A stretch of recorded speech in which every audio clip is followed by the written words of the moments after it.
शिक्षित बनो ज्ञान के लिए, संगठित रहो उत्थान के लिए, संघर्ष करो स्वाभिमान के लिए। जरा अपने मन में विचार करें, करके एक बार सोचिए, आंखें खुद ही भर जाएंगी।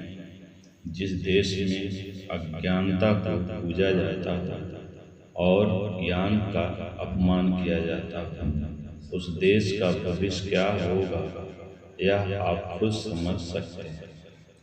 यही भारत जिसे कभी सोने की चिड़िया कहा जाता था, उसी धरती पर एक दिन डॉक्टर भीमराव अंबेडकर जैसे महान विद्वान को केवल उस जाति के कारण अपमान सहना पड़ा।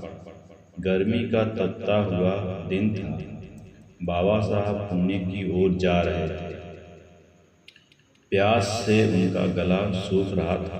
तभी रास्ते में एक छोटा सा ढाबा देखकर उन्होंने गाड़ी रुकवाई और अंदर जाकर एक कुर्सी पर बैठ गए।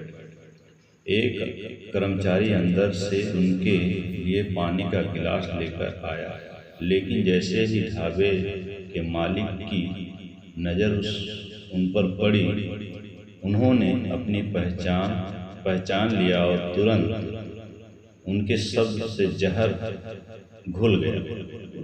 वह उन्हें अपमानित करने लगा, भला बुरा कहने लगा, जैसे सामने कोई इंसान नहीं बल्कि एक अपराधी था।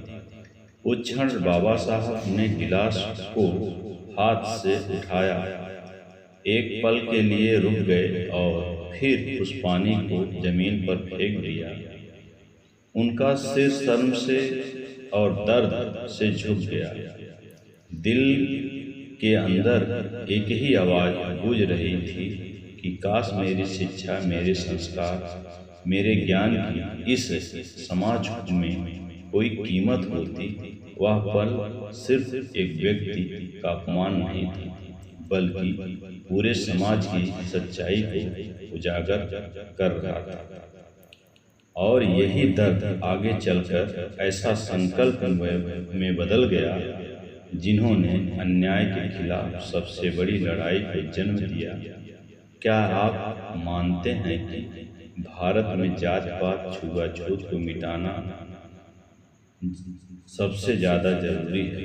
तो हमारे आपके लिए मैं सभी सम्मानित साथियों से और दूर दराज आए हुए सभी सम्मानित साथियों से गुजारिश करूंगा कि आप सब मिल करके जाति तोड़ो समाज जोड़ो ये पूरे देश में एक मुहिम को आगे बढ़ाएं और यह संकल्प लें कि आने वाला इस देश को जय भीम जय भारत के नाम से हम सब घोषित करेंगे।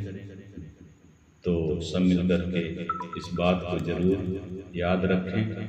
तो मैं सभी साथियों को अपनी वाणी समाप्त करते हुए जय भीम जय भारत।